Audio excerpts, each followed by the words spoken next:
Khalid Mughal from Rawalpindi. ये मैं अपने करम फरमाओं को सबको आज ये ब्रीडिंग फार्मूला बता रहा हूँ। ये ब्रीडिंग फार्मूला जो है ये मैं आपको सब चीज़ें पहले चेक कराता हूँ। आप ये सब देखें, उस मुताबिक फिर आप इसको बनाएं और फिर रोज़ाना कितनी क्वांटिटी में डालना है ये भी मैं आपको बताऊँगा। सबसे पहले ये है कंगनी, मोटी कंगनी, ये आपने 1 किलो लेनी है। उसके बाद ये है जैतून, ठीक है, जैतून ऑयल, ये आपने इसमें तकरीबन समझ लें कि 2 स्पून डालनी है, सिर्फ 2 स्पून डालनी है, ठीक है। उसके बाद आप आ जाए इधर, ये एग्स, ये मैंने उबाला हुआ है लेकिन इसको कच्चा किया हुआ है मैंने, ठीक है। अब इसकी सिर्फ मैंने ये अंदर से जर्दी निकालनी है, इसकी मैंने जर्दी निकालनी है। ये देखें, ये जर्दी, ये सब इसकी जर्दी लेनी है हमने, सफ़ेदी इसमें नहीं डालनी, ठीक है। ये हमने इसकी जर्दी डाल दी। उसके बाद ये हमने अवियन कैप्सूल है, अवियन कैप्सूल है ये हमने इसमें सिर्फ 1 डालना है, 1 से ज़्यादा नहीं डालना।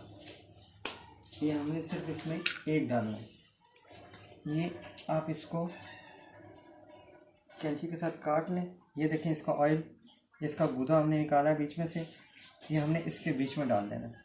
उसके बाद ये है फ़िश टैबलेट, ठीक है, इसमें फ़िश ऑयल होता है। ये देखें, इसको भी हमने ऐसे काटना है, काट के इसका भी ऑयल हमने, ये इसमें से 3-4 कतरे निकलते हैं, ये हमने इसमें 6 कैप्सूल फ़िश कैप्सूल डाल देंगे।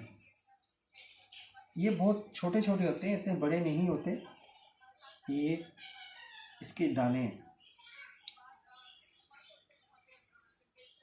ये 5 हो गए, ये छठा कैप्सूल हो गया, ये छठा कैप्सूल हो गया।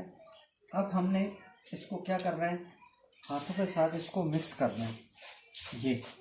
ये तरीकाकार है इसका, ये तरीकाकार है। ये अब हम इस सब ऑयल इसको मिक्स करेंगे, ये कंगनी के साथ सब एग्स वगैरह, फ़िश ऑयल और अवियन कैप्सूल, ये सब इसमें हमने करेंगे। देखिए अभी ये सब मिक्सअप हो गया। उसके बाद आपने इसको धूप पे रखना है, इसको थोड़ा सा धूप पे ड्राई कराना है।